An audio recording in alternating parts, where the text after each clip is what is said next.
Ako po ay nagtatrabaho sa Bureau of Internal Revenue, BIR, dito po sa Isabela City, Basilan. At kasalukuyan po ako Chief ng Compliance Section. Meron po akong Model Employee Award sa po yun. Tapos yung recent last December, meron din po ako Best Section Chief. Super grateful. Nagpapasalamat po ako ng marami unang-una. Higit sa lahat sa ating Panginoon Diyos. Sa lahat po na achievement. Nagsimula talaga siya last year pa, 2024. Nag-start po siya sa loss of appetite. So, nag-decide kaming mag-asawa na magpa-check na. After few days, nag-text sa akin yung hospital, andun na yung biopsy result.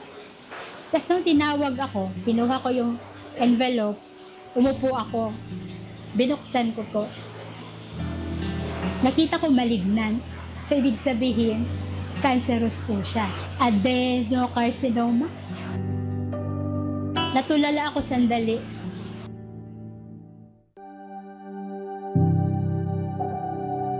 Nung na-diagnose po yung asawa ko na merong tumor sa tiyan niya, ang suporta ko sa kanya, presensya ko, palagi akong nasa tabi niya. Pinapanalangin namin sa Panginoon Diyos na o ano man ang pagsubok namin, malampasan namin. Kung ano po ang meron, tatanggapin pa rin. At syempre, patuloy pa rin hihingi ng gabay, pag-iingat. Sa Ama lang talaga tayo lalapit.